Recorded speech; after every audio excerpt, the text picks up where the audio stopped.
Thank you, Mr. President. Thank you, Special Assistant Secretary General Jinka, for your useful briefing this morning. Let me begin by noting that we are deeply troubled over the outbreak of violence along the Armenia and Azerbaijan border, including reports of shelling of civilian infrastructure in Armenia. We offer our condolences to the families of those killed and injured in this renewed violence. The United States has engaged with Armenian and Azerbaijani officials and conveyed our deep concern over military actions along the border. We are particularly disturbed by reports of civilians being harmed inside Armenia. All sides must fully observe their obligations under international humanitarian law, including those related to protection of civilians.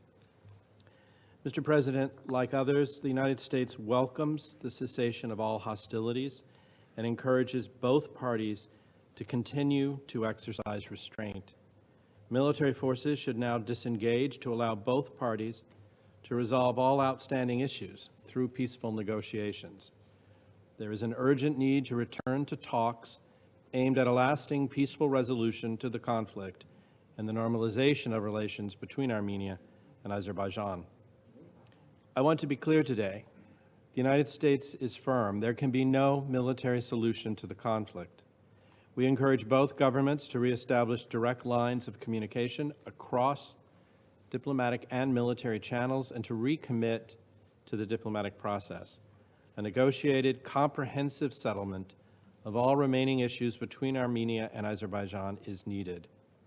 And the international community must continue to engage diplomatically to help broker a lasting peace. The United States is dedicated to a sustainable ceasefire and peaceful resolution. Secretary Blinken spoke with Armenian Prime Minister Pashinyan and Azerbaijani President Aliyev to convey our deep concern over military actions along the border.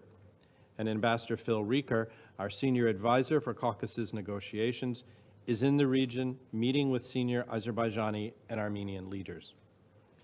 The United States is committed to promoting a peaceful, democratic, and prosperous future for the South Caucasus region. We urge the parties to intensify their diplomatic engagement and to make use of existing mechanisms for direct communication to find comprehensive solutions to all outstanding issues related to and resulting from the conflict. We stand ready to facilitate dialogue between Armenia and Azerbaijan bilaterally, through the OSCE, and in coordination with partners in order to achieve a long-term political settlement to the conflict in accordance with international law, including the UN Charter, as well as the Helsinki Final Act. Thank you, Mr. President.